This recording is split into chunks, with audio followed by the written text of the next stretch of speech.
want to say just thank you all for coming and spending some time after this great conference. Where is Ezra? Is he out here somewhere? So Ezra and Bambi, who's over there already doing the next thing, I think that if we didn't have them putting on this great conference, we wouldn't be out here. So let's start by giving these guys another good round of applause. And I know I saw at least one of our winners of our tech competition, so that's what we're here to celebrate. I saw Ian. Are the other winners here? There's Ian. And see the other guys. Let's just give him a round of applause. So I will say that they run that, and let's note that we had two tech competitions. One was the Oakland and one was the General, and Oakland companies won both of them. So thank you.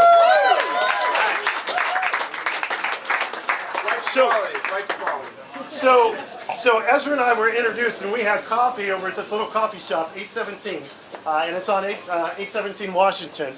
And somebody said, "Hey, yeah, here's Brian. He has all these ideas about tech, and Ezra does too. Why don't you guys sit down?" And he sits down, and he has a 32-page PowerPoint on the Oakland A's. I said, "You know, I love that you love baseball, but we should talk about technology." And it was really out of that Ezra and Bambi became just great friends, and then they believed enough in me to have me in their house and do a fundraiser. And then we're sitting down, and they actually had to do work. So 35 of us came together, and we said, how do we put together a plan for sustained blueprint for technology in Oakland? Because what this is about, as much as I love Pandora and Sungevity, what I'd like to see is 10 or 20 more of them growing up all around us. And we said, let's do this. Let's have this blueprint.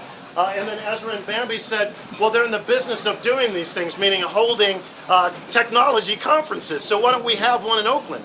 And then why don't we feature technology companies from Oakland? So I am just privileged to be here.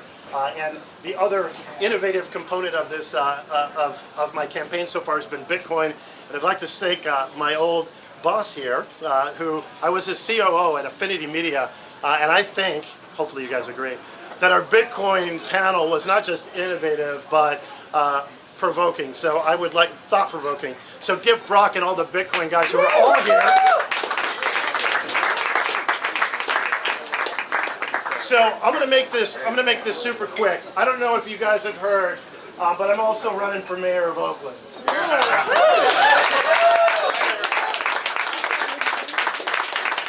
And so this was an elaborate ruse to get you here and think that you were looking at technology companies when we're going to have this fundraiser for this guy that was trying to run for mayor of Oakland. And I'll tell you how this all fits in.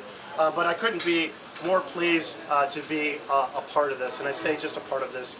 My background is as a lawyer, an operator, and an investment banker. But I've done technology. I know it deeply. I'll tell you just a tiny bit about myself. I grew up down the road here in Stockton. I started coming to Oakland at a very early age and fell in love with, yes, the A's and the Raiders. And this, by going to Cal, has become my adopted home. And this place that I grew up really admiring, and I think you guys all know, because people say, what's the biggest barrier to entry and why isn't Oakland business growing faster? And I talk to my friends that are CEOs, and I talk to people that are sources of capital. And I talked to people like Gary Rogers, who built an empire of ice cream here and did quite well for himself. And I said, Brian, the first, second, and third things you need to do to grow your business are to get the city safer. And that has been my transition from childhood to adulthood. As I looked at the city that I fell in love with, what I found that it was different. And it was different because we have people that are on their way to casual carpools and just going to work and putting food on the table and sending their kids to college, and they're being robbed. And we have people that are coming home to find out that folks have broken into their homes. We have little one-year-olds, unfortunately, that are being shot at, just as innocent bystanders. So we have this culture now where robbery and violence and murder seem to be the norms of the day. And rather than stand up and say that this is enough, we seem to be finding little ways to work around them, like these private security patrols. Well, that's not keeping all of us safe. And what I want to get to is the business of how do we all get safe. Why do I care about this? I think those of you who know me and have been supporters, and those that don't, I'll keep this part short. I lost a sister to the kind of violence that exists in our city every day. So what you'll get in me is a mayor that wakes up and cares about those. But I'm also going to be a mayor that doesn't want to celebrate people after they're already gone. What about changing the conditions that go into losing all of our young people? Changing the conditions that make this city #1 in robbery, #3 in murders, double-digit unemployment, and really poor on education. There's reasons for optimism. All you guys are living testaments of that. We've got a plan that says we're going to put 20,000 people back to work by the year 2020. I think getting people back to work and giving them a sense of dignity and allowing them to take care of themselves and their families is as big a component to the war on crime as is putting more officers on the street.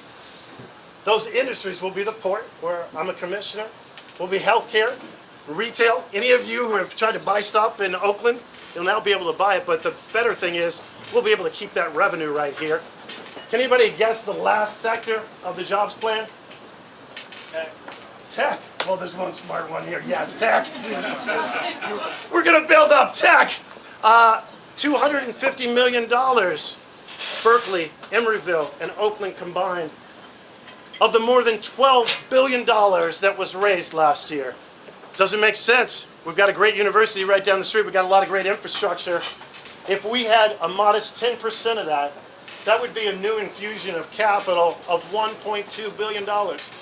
Is there anybody here that thinks that that would change the complexion of Oakland? Yeah, I think so. I think that we can get Oakland known for more than crime. I think that what I usually say at the beginning of these speeches is, it's leadership. And I want to be bold and innovative and have these blockbuster ideas, and I'm the guy. And people say, okay, well let me envision that. I think today and yesterday, and thanks to our partners all around, and the other partners, KPMG and the other folks that are in the audience, you don't have to imagine anymore what's possible. I think we saw the biggest tech conference that Oakland's ever had, and 900 people moved through these halls over the last 2 days. That's an example of what's to come. We've got to all band together and get this stuff done. So, why does this matter? Our film mogul over here was asking me, and why are you doing this, and why does this matter so much? And I've told you the story of my sister. The other thing is being raised by a single parent, growing up in Stockton, and seeing just what we see around here in Oakland, people struggling and trying to make a way. My mom was a participant in the civil rights movement. I always look up to her. People say, well, don't you think this job will be hard? And they'll write nasty things about you, and they'll say bad things about you. I said, well, that's not going to be any different than any of my friendships, so that's okay. But my mom put her life on the line, went to jail a couple times, got sprayed with fire hoses because we had this problem of race here in America, and it was threatening to divide our country and diminish our dreams. Cornel West wrote about 15 years ago that there's a narrative that race matters in this country. 2 years ago, he wrote a new narrative, and that is that class matters more, because there's more poor people in this country than anything else. So our civil rights struggle is the war on poverty. Is how do we lift all of Oakland up? How do we have an inclusionary society from schools to jobs on the other end? That's what King was talking about with the fierce urgency of now. So I'm going to stop. I normally take questions, but it's too loud and windy out here. We'll get back to mingling. I want to say a big thank you, especially to all the hosts, to our team led by Kim over the last 2 days. You've been fantastic. I appreciate everybody that's come out to meet me or support the campaign.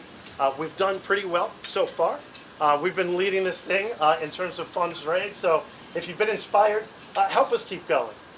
If you've already maxed out what we do every weekend and increasingly on the weekdays, is we go and walk and we talk to everybody in Oakland. This is a grassroots campaign.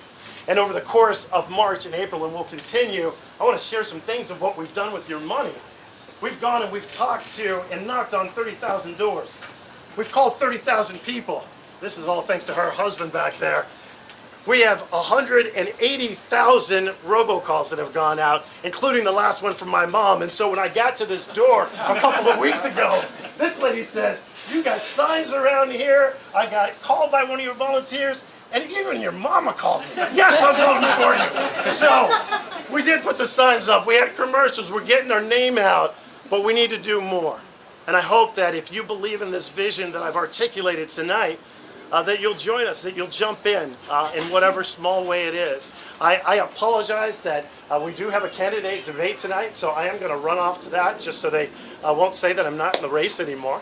But thank you guys. I just appreciate you all being out here, and please continue to follow and support us, and let's drink and be merry and go Oakland.